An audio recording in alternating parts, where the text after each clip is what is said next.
Oh, good morning, Mrs. Lamley. I hope you're well. Not so well, dear Mr Boffin. I'm uneasy and anxious. I've been waiting for you for some time.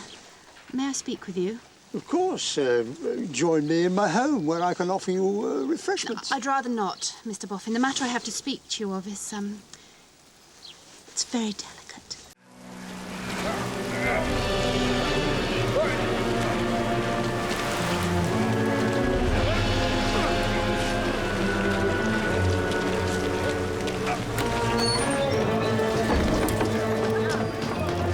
Something's gone down in the fog, Miss Abby. See that the boiler's full. Hang some blankets to the fire. Come on, have your senses about you. Does anyone down there know what happened? It's a steamboat, Miss Abby. It's always a steamboat. It's a local craft, Miss Abby. Run down by a foreign steamboat. How many in the craft? One man, Miss Abby.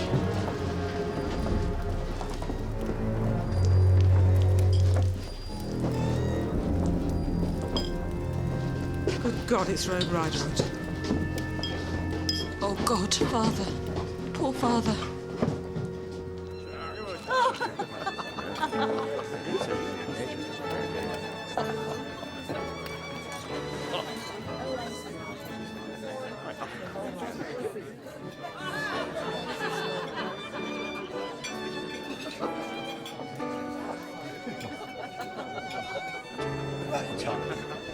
What a change there is in him. And to think that I once wished him to be more at ease in this company. Money has made him comfortable.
Father, you were run down on the river, but you're safe now. Your friends have given you shelter.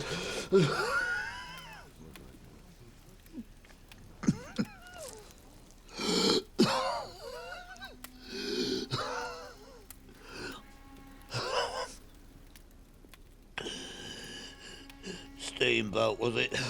Yes, Father. Damn 'em to hell. I'll have the law onto her. And them that runs her.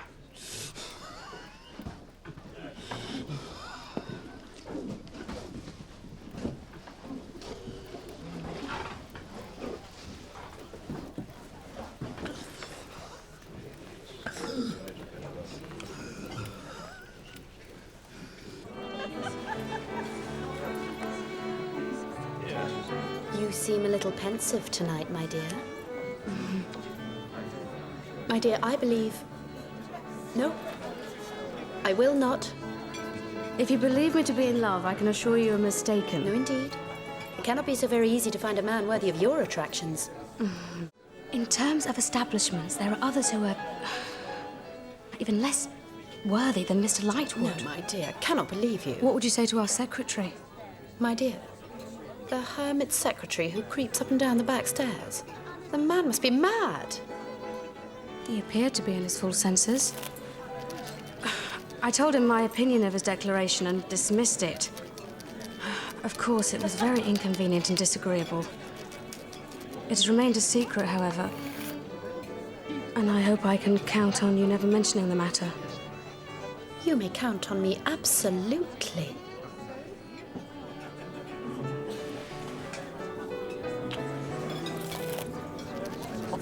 course, you remember, Mortimer.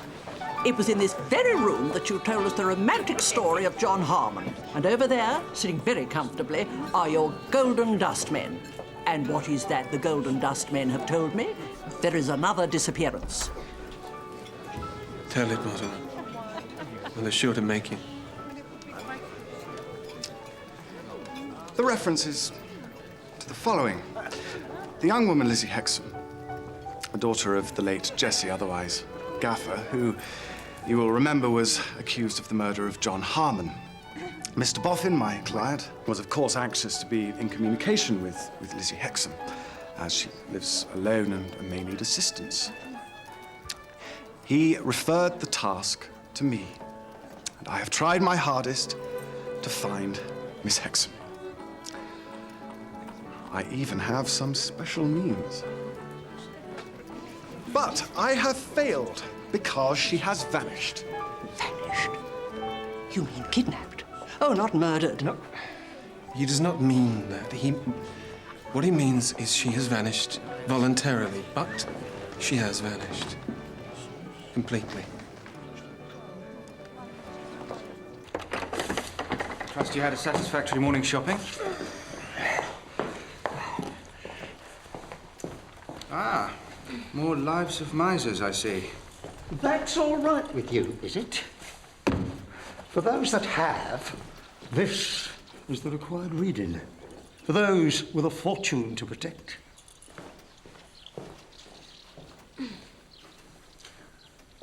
Will you be joining us this afternoon, Mr. Rokesmith? Join us? Join us? Rokesmith has my business to attend to. Come. Come, Bella.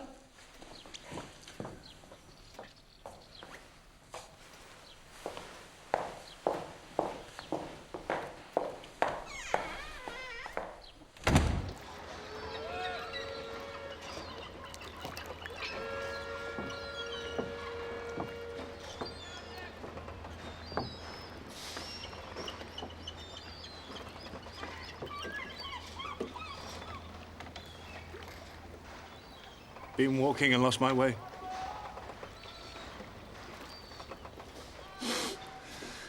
Been looking out for someone I used to know. Feels she may have passed this spot. She? The lady travels alone? Yes. At least I believe so. You've not seen a man, have you? City man, a man of law. His name is Rayburn. Rayburn? Oh, I'd know him if I saw him. You are acquainted with this man? I am indeed. And him, Rayburn, did you ever see them together? Certainly I have.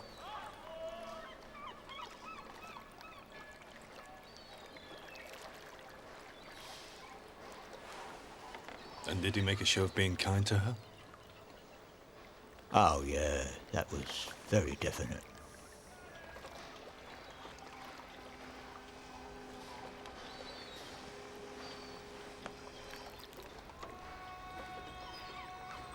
Suppose I was to offer you 5 shillings. Well, I'll take it.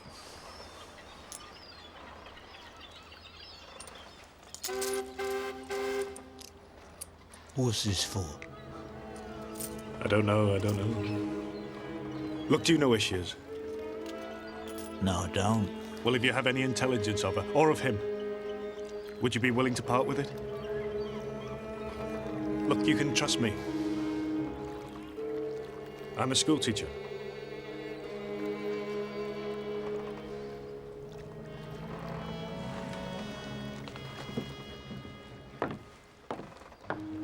I don't know where to find you. I'll know where to find you.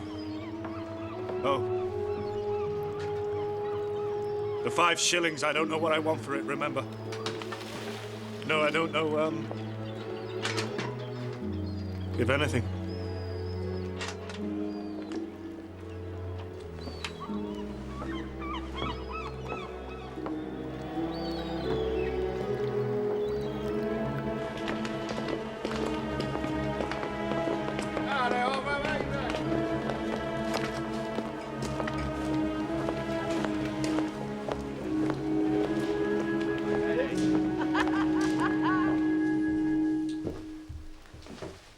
So, Miss Wren, I cannot persuade you to dress me up a doll.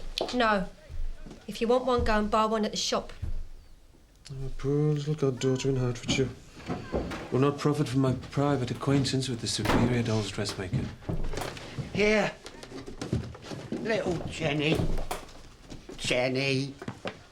Please give me 5 shillings for your old man. Oh, you disgraceful thing! Pay 5 shillings for you? Indeed. Do you know how long it takes me to earn 5 shillings? Oh, don't carry on like that, or I'll give the dustman 5 shillings to carry off in his dust cart. He's enough to break his mother's heart, is this boy. A muddling and a swipey old child. Don't. I can't bear to look at you! Go and get me bonnet and coat. Make yourself useful.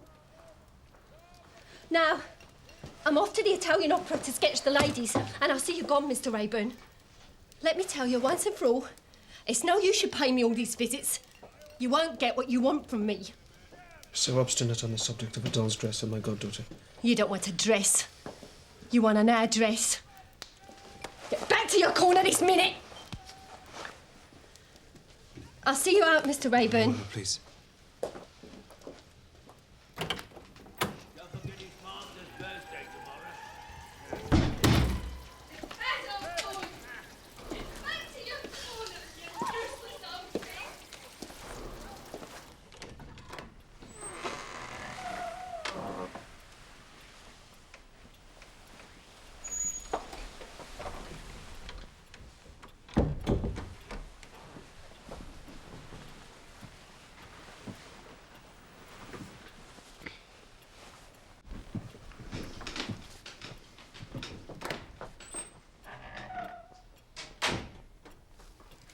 Noddy, dear.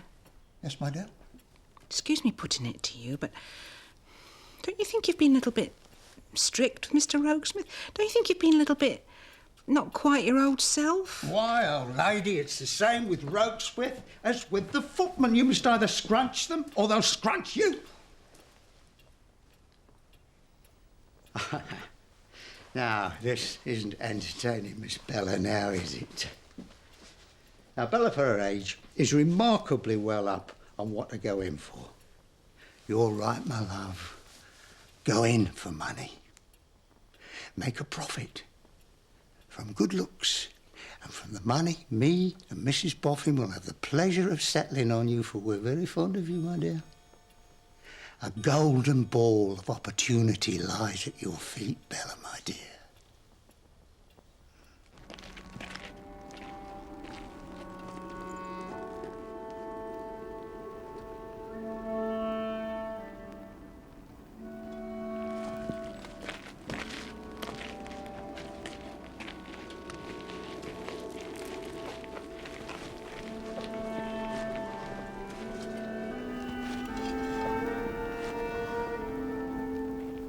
Looking for something.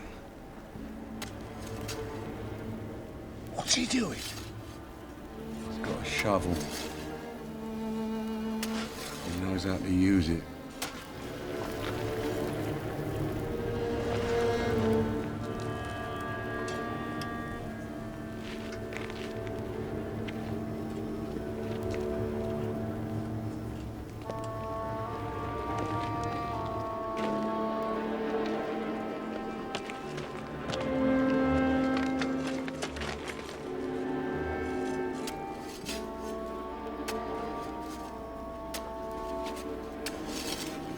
Mounds like his own garden. He could bury us up here without a trace. I'll give him reason.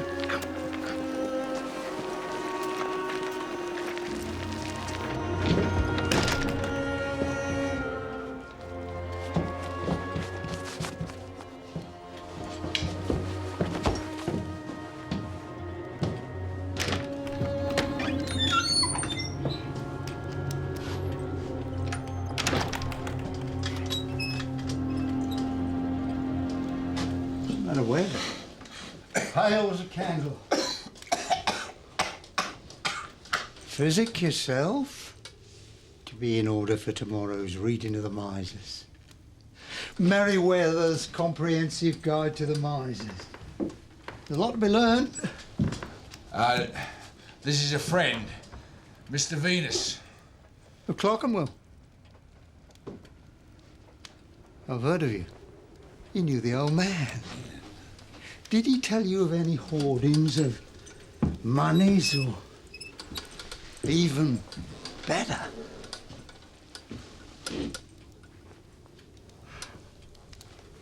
Oh, by the by, I've decided to sell off the man's wig. What? Gonna lose the man's. That'll be carted off. That's the end of it. Good night. No. I know the way out.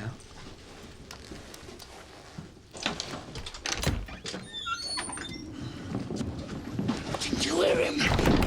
He's gonna cheat me, cheat us before we can find him.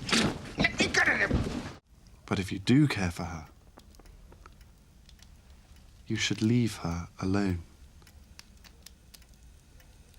I don't know that either. Tell me, did you ever see me take so much trouble about anything? My dear Eugene, I wish I had.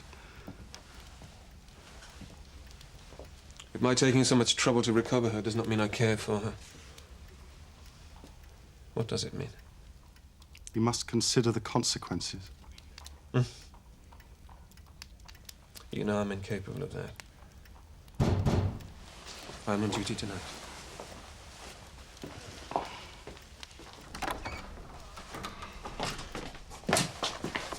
Now, this interesting gentleman is the son of an acquaintance of mine.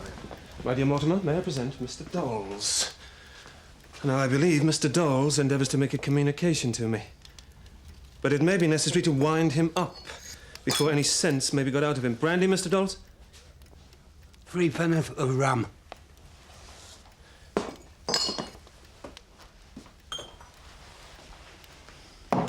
Mr. Doll's nerves are considerably unstrung. And I think it, on the whole, expedient to fumigate Mr. Dolls. Bless my soul, Eugene, what a mad fellow you are. Why is this creature here? Mr. Rayburn? It's Mr. Rayburn. Of course it is. What do you want? 3 pence of rum. Would you do me the favour, my dear Mortimer? Wind him up. I'm occupied. You want directions, don't you? You want to know where she is. I do. I'm your man. Have you got the address? 3 pence of rum. Wind him up, Mortimer. Wind him up. Eugene. Eugene, you cannot stoop to this. I said that I would find her by any means, fair or foul. These are foul, I will take them. Can you get the direction? If that's why you come, tell me what you want.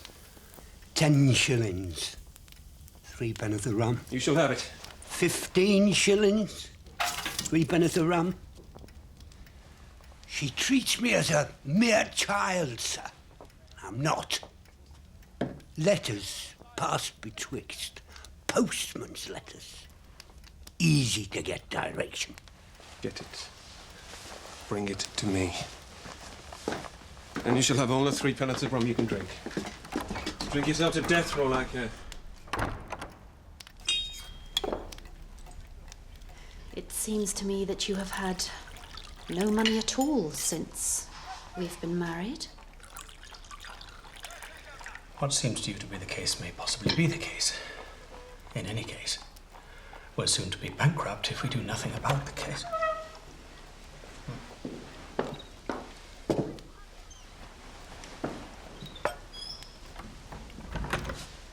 We find ourselves in a corner.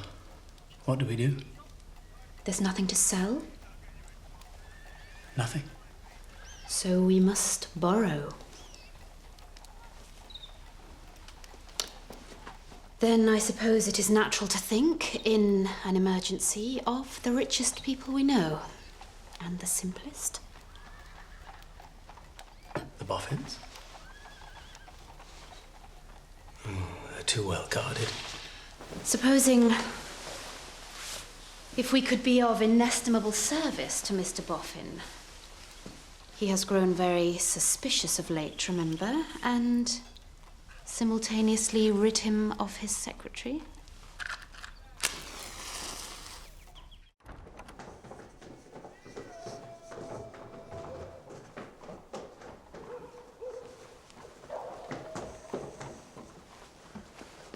Fine night for the chase. Which way for the scent? East or west?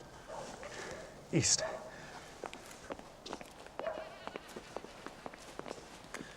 Now, when we get to St. Paul's churchyard, we shall loiter artfully, and I shall point out our prey. Get your wind. Will we be crossing the city tonight?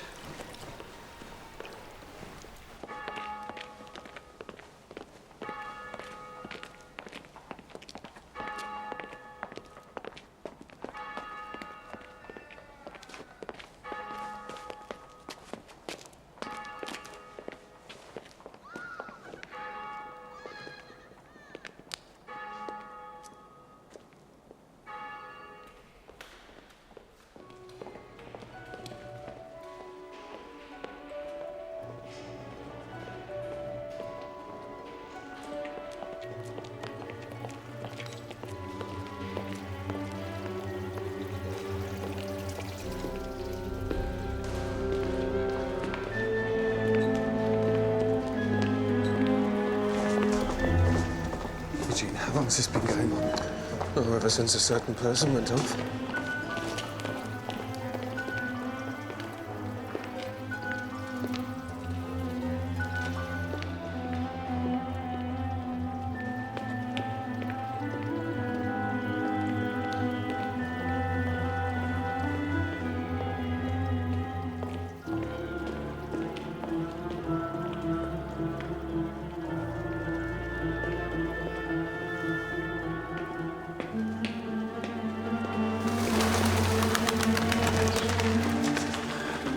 Watch him, Mortimer, watch him.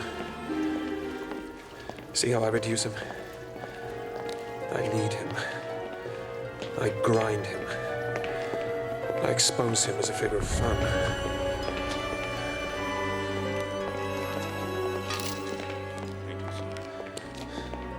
This is what happens, night after night. I tempt him all over the city. One night westward, another north. Sometimes walking, sometimes riding. I plan my routes during the day and execute them at night.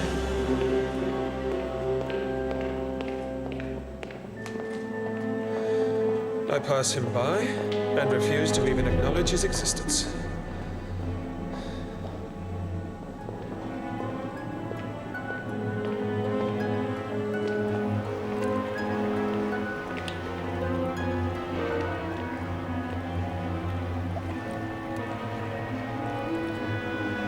As you see, he is undergoing grinding torments. I goad him into madness.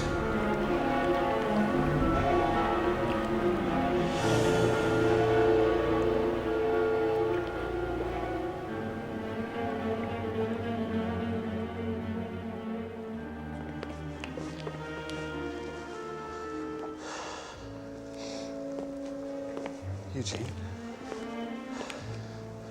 don't you think you're... Mortimer, listen, listen. Lizzie's gone. She's gone. And these night chases, they're my only solace.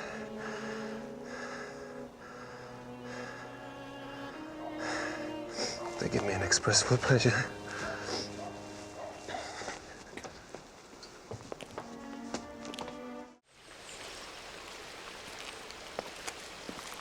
Mr. Rokesmith, it seems so long since we've spoken to each other naturally.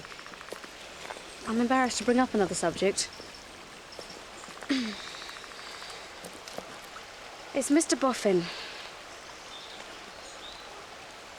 You know that I'm not only grateful to him, but I have a true respect for him. Unquestionably. And that you are his favourite companion. That makes it difficult. Mr. Rokesmith, do you think he treats you well? And you see how he treats me. Yes, I see it clearly.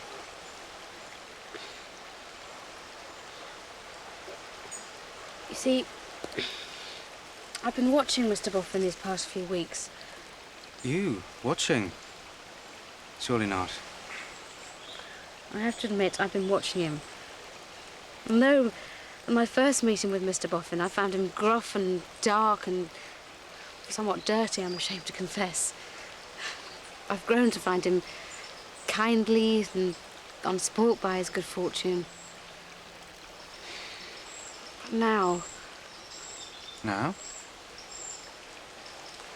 Now, I have to admit reluctantly that fortune is spoiling Mr Boffin. And I've seen the way he treats you, and it gives me pain, because I cannot bear it to be thought that I approve of it. Miss Wilfer, if you could know with what delight I see that fortune is not spoiling you. This treatment... Well, I sometimes think that it must lower you in your own estimation.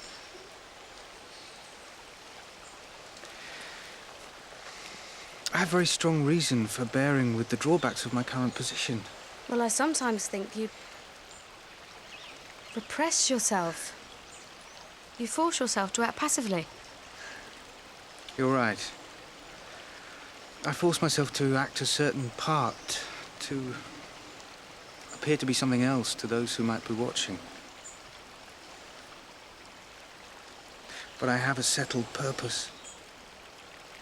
And a good one, I hope. And a good one, I hope. You're sure she said that? Oh, absolutely. I'm so amazed I can't tell you. I mean, Mr Boffin? Oh, good morning, Mrs Lemley.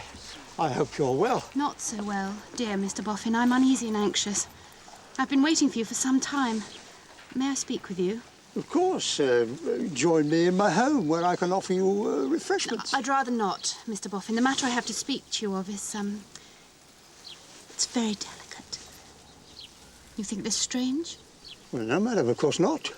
It is difficult to speak, but it is my duty. Would you mind stepping into the carriage?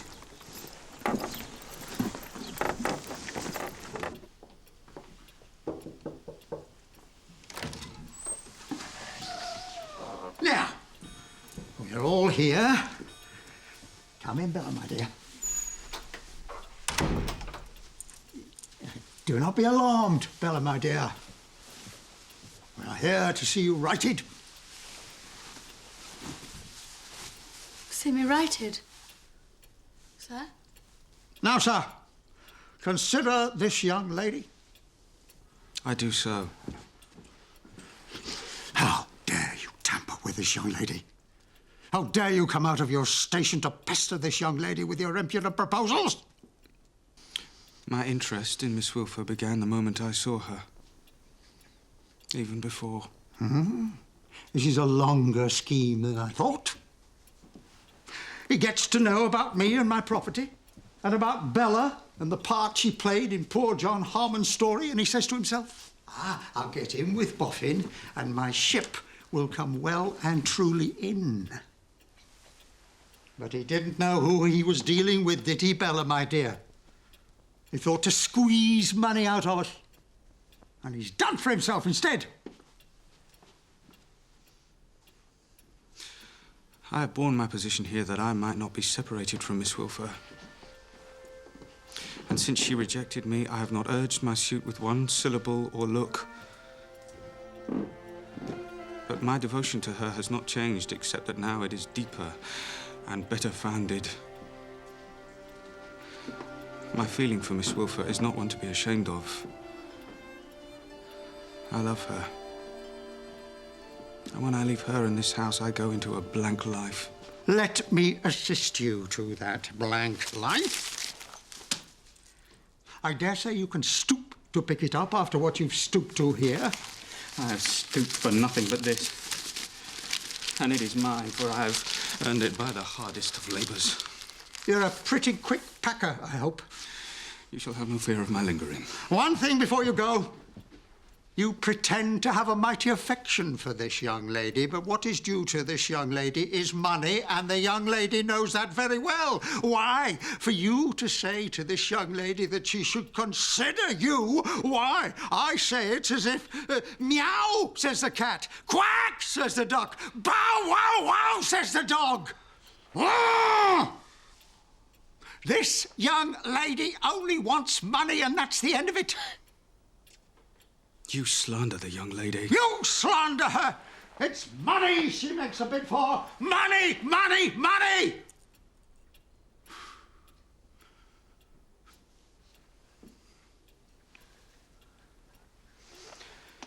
Mrs. Boffin, for your delicate and unwavering kindness, I thank you. Miss Wilford, goodbye. Oh, God made me poor again. Someone, I beg, or my heart will break. Don't give me money, Mr. Boffin. I don't want money. Oh, God, help me. There, my dear, it's all right. You're righted now, so it's all right. I hate you. Hello? I've heard you with shame, for myself and for you. I am afraid that you have become a monster.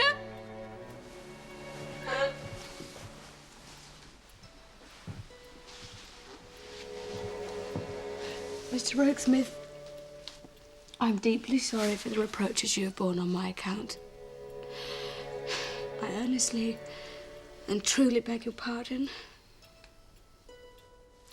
The only fault you should admit to is that you laid yourself open to be slighted by a worldly, shallow girl whose head was turned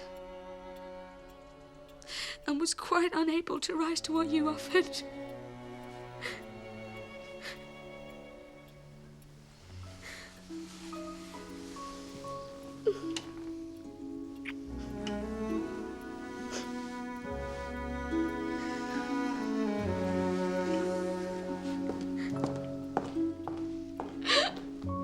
Oh, Mrs. Boffin!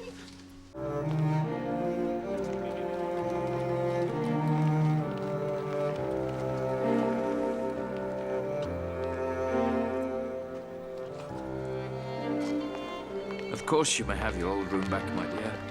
I'm sure your sister will make way.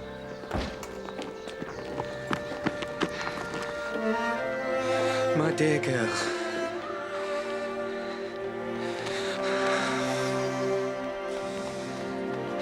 My gallant, courageous, and noble Bella. You are my love. Well, I suppose I am if you think me worth taking.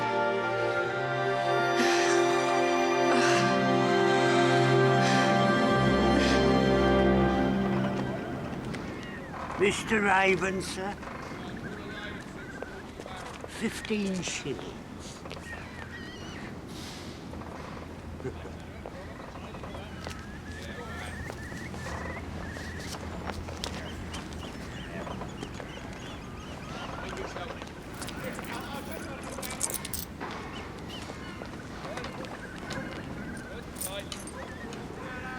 Should you need any further assistance?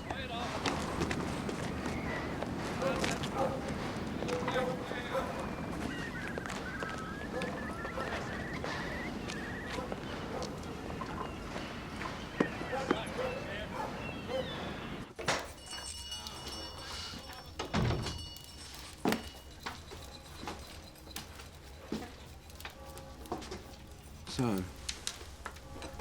have you found anything? Do not attempt to conceal anything from me. Well, man and brother and partner in feelings. Equally with undertakings and actions, I have found a cash box on the dust heap. On the outside was a parchment label saying, "My will, John Harmon, temporarily deposited here." We must know its contents. That was my feeling. Exactly, comrade. So I broke the box open. Without coming to see me first? Exactly so. I was bent on surprising you, sir, before we were surprised by that rogue Boffin. I examined the document. Regularly executed, regularly witnessed. In short, he, John Harmon, leaves to Nicodemus Boffin the little mound. This is quite enough for him. And he leaves the whole rest and residue of his property to the Crown. The date of the will must be proved. It may be later than the one generally accepted. Exactly my thinking, comrade. I paid a shilling. Mind, I did not ask you for sixpence to look up that will. It is dated months after the generally accepted one. I would have thought you would have consulted your partner earlier as to a course of action. But, sir, think of the surprise. Let's see this document at last.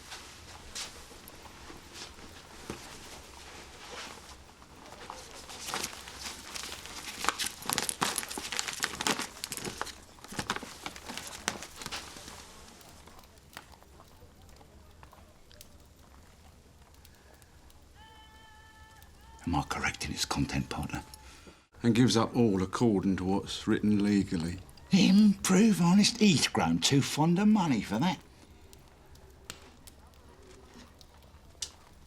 And the question is, who is going to take care of this will? Do you know who's going to take care of it? I am. Oh dear, no. That's a mistake. I am.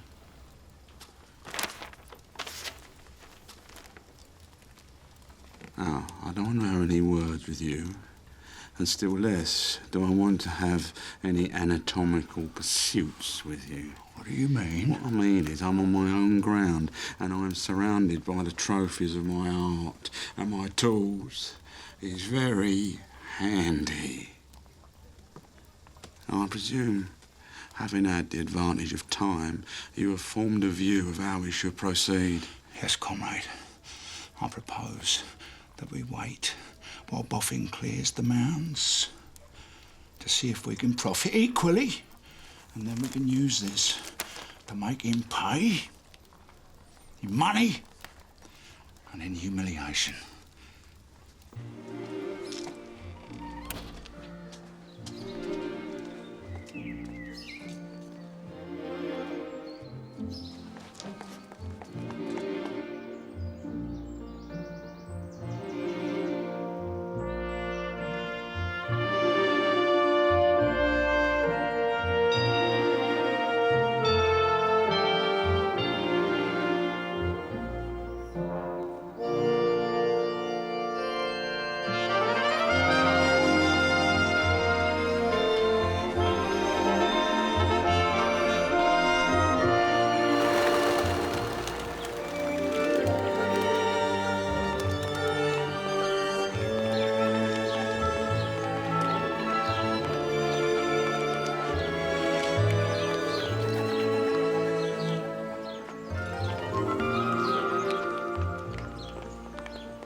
To lose the ward and the secretary in one afternoon, that is extremely imprudent of Mr Boffin. What is worse, Miss Bella Wilfer and the Rokesmith fellow have run off together. Oh, really, Mortimer, when you know the man needs counsel. I hardly see how I can be to blame. Two people are inclined to run off with one another. The lawyer's the last person to prevent it. I said no good would come of settling so much money on a dustman. How will he protect himself from the jackalls now? Man is a mere novice in the ways of the world.